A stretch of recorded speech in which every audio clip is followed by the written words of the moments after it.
Friends, இன்றைக்கி சனிக்கிழமை. நம்ம வீட்டில் வந்து சனிக்கிழமை என்ன சமையல் பார்க்கலாம்.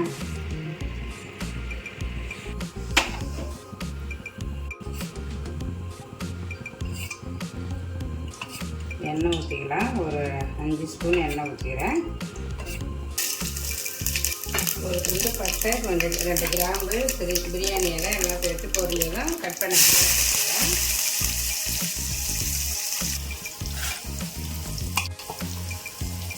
இது வந்து ப்ரோக்கலி வந்து சுத்தத்தில் உப்பு போட்டு வேக வச்சு எடுத்துக்கலாம். லைட்டாக கொஞ்சமாக ஒரு கொதி வந்த போதும், ரொம்ப வேக வேணாம். ஒரு ஸ்பூன் இஞ்சி பூண்டு பேஸ்ட் சேர்த்துக்கலாம். 2 பச்சை மிளகா கட் பண்ணி சேர்த்துருக்கேன். காரத்துக்கு வந்து 2 பச்சை மிளகா, அப்புறம் இன்னும் கொஞ்சம் வந்து மிளகாத்தூள் போட்டுக்கலாம் காரத்துக்கு. இப்போ கட் பண்ணி வச்சுருந்த தக்காளி சேர்த்துக்கிறேன்.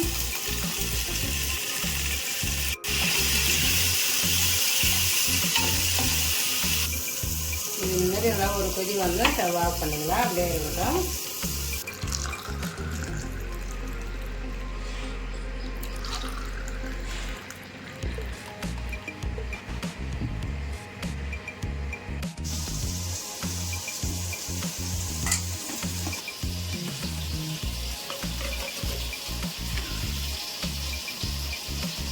இது வந்து காலைல பிரேக்ஃபாஸ்ட்டுக்கு ராகி மாவு 2 கரண்டி எடுத்துருந்தேன். ஒரு கரண்டி அரிசி மாவு இது சளிச்சு அந்த ராகி மாவு கூட சேர்த்துக்கலாம்.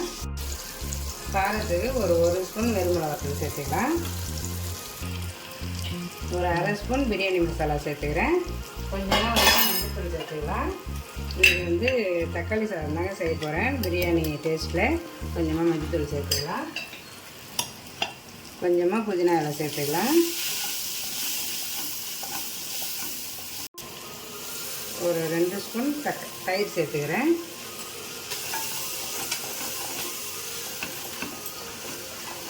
இப்போ தண்ணி சேர்த்துக்கலாம். நான் இந்த மகனில் 1.5 அரிசி எடுத்துருந்தேன். இதில் வந்து 3 தண்ணி சேர்த்துக்கலாம். இப்போ இதுக்கு தேவையான உப்பு போட்டுக்கலாம். இது அப்படியே ஒரு கொதி வரட்டும்.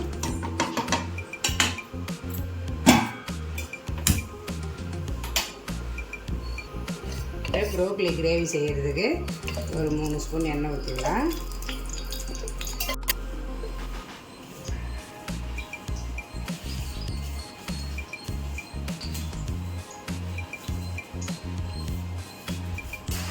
இதில் ஒரு 2 ஸ்பூன் தயிர் சேர்த்துக்கலாம். கொஞ்சம் புளிச்சு தயிராக சேர்த்தாக்க டேஸ்ட் நல்லா இருக்குங்க. இந்த தோசை ஊற்றில் கொஞ்சமாக தயிர் சேர்த்துக்கலாம். லைட்டாக ஜீரகம் சேர்த்துக்கிறேன். இதுக்கு தேவையான உப்பு சேர்த்துக்கலாம். இதை நல்லா மிக்ஸ் பண்ணி கொஞ்சம் நல்லா தண்ணியாக கரைச்சி எடுத்துக்கோங்க. தோசை அப்போ தான் நல்லா வந்து கொஞ்சம் மொறுமொறுன்னு வரும். இந்த கிரேவிக்கு ஒரு துண்டு பட்டை, 2 ஏலக்காய், ஒரு 2 கிராம்பு, கொஞ்சமாக பெருஞ்சீரகம் சேர்த்துக்கலாம். இது நல்லா பொரிஞ்சதை கட் பண்ண சேர்த்துக்கிறேன்.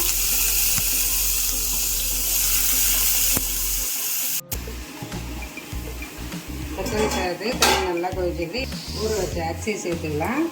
இது வந்து பிரியாணி அரிசி தாங்க கழுவி ஊற வச்சுருந்தேன், அதை சேர்த்துக்கிறேன்.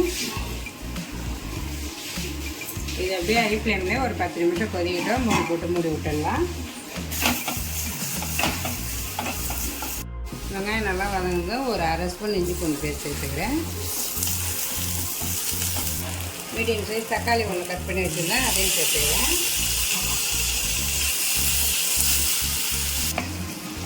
வெங்காயம் தக்காளி நல்லா வதங்கணும். மசாலாலாம் சேர்த்துக்கலாம். ஒரு 1/4 ஸ்பூன் மஞ்சள் தூள் சேர்த்துக்கலாம். ஒரு 1/4 ஸ்பூன் கரம் மசாலா தூள், ஒரு 1/4 ஸ்பூன் குழம்பு மிளகாத்தூள் சேர்க்குறேன். நீங்கள் இன்னும் காரம் வேணுன்னா இன்னும் கொஞ்சம் காரம் சேர்த்துக்கோங்க. அப்படின்னா வெறும் மிளகாத்தூள் கூட சேர்த்துக்கலாம். நான் வந்து குழம்பு மிளகாத்தூள் கூட சேர்த்துருக்கேன். இந்த மசாலாலாம் சேர்த்து அப்படியே கொஞ்சம் நேரம் நல்லா வதங்கட்டும். மசாலாலாம் சேர்த்து ஒரு 2 நிமிஷம் ஆகிடுது. கொஞ்சமாக தண்ணி சேர்த்துக்கலாம். இது வந்து ரொம்ப தண்ணி சேர்க்க வேணாங்க. நம்ம கிரேவி மாரி தான் வைக்கிறோம். எந்த அளவுக்கு உங்களுக்கு கிரேவி வேணுமோ அந்த அளவுக்கு தண்ணி சேர்த்துக்கோங்க. நான் வந்து ஒரு 1/2 டம்ளர் தண்ணி சேர்த்துருக்கேன். இது அப்படியே நல்லா கொதிக்கட்டும். இதுக்கு தேவையான உப்பு சேர்த்துக்கிறேன். நம்ம வந்து உப்பு அதில் வேக வைக்கலையும் போட்டிருந்தோம், அதனால் இப்போ பார்த்து சேர்த்துக்கோங்க. இந்த தக்காளி சாதம் ஹை ஃப்ளேமில் வச்சு ஒரு 10 நிமிஷம் ஆகிடுது. இங்கே பாருங்கள், இந்த மாதிரி இந்த ஸ்டேஜில் இருக்கிறப்ப நம்ம வந்து தம் போட்டுக்கலாம்.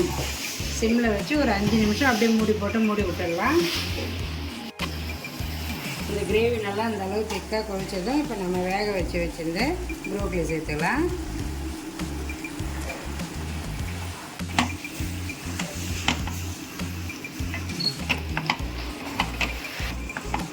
இது கூடவே நீங்கள் பட்டாணி இருக்குது இல்லையா, தோலோடு வைக்கணும், அந்த பட்டாணி கூட இப்போ உரித்து இது கூட சேர்த்துக்கலாங்க.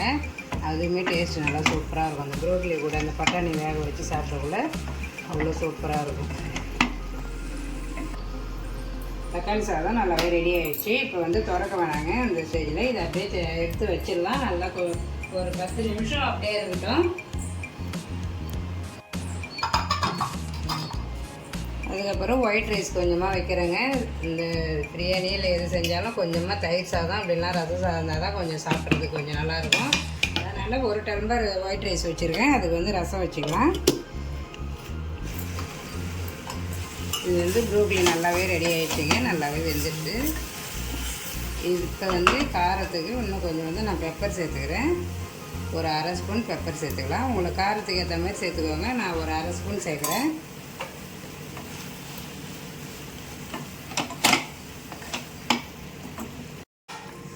பெப்பர் சேர்த்து நல்லாவே கொஞ்சம் 2லேருந்து 3 நிமிஷம் ஆகிடுச்சுங்க. நல்லா சூப்பராக ரெடி ஆகிடுச்சு ப்ரோக்கலி. எடுத்துக்கலாம். இது வந்து ப்ரோக்கலி பெப்பர் ஃப்ரை.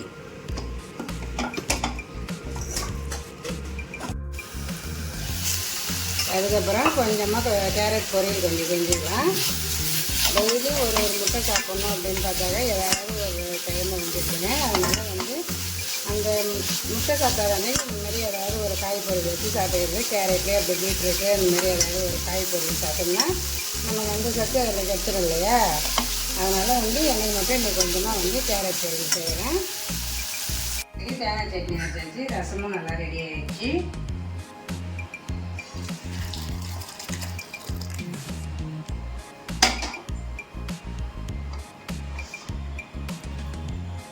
கொத்தமல்லி நல்லா சேர்த்துக்கலாம்.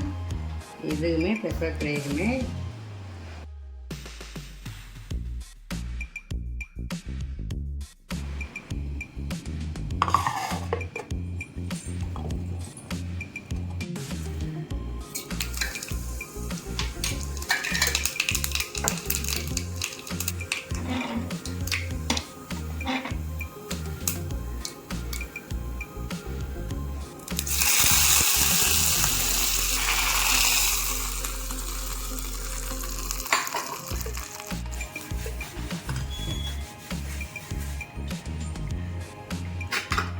இப்போ வந்து ராகி தோசைக்கு தோசைக்கல் வச்சு நல்லா சூடாகிட்டு நல்லா இந்த அளவுக்கு தண்ணியாக கட்டிங்க.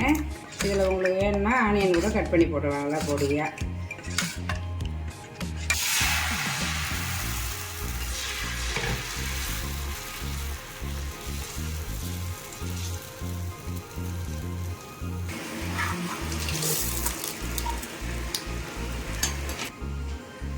நல்லா சூப்பராக வந்து பிரியாணி ஸ்டைலில் தக்காளி சாதம் நல்லா சூப்பராக ரெடி ஆகிடுச்சு.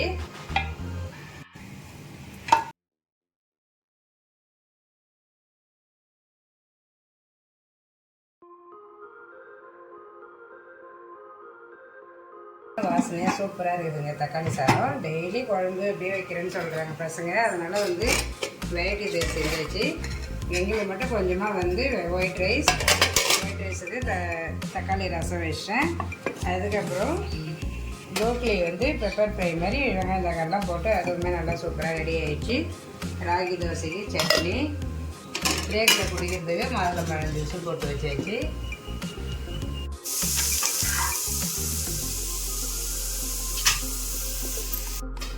சூப்பராக இன்றைக்கி நம்ம வீட்டில் லஞ்ச் மெனு எல்லாம் ரெடி ஆகிடுச்சு. பாய்.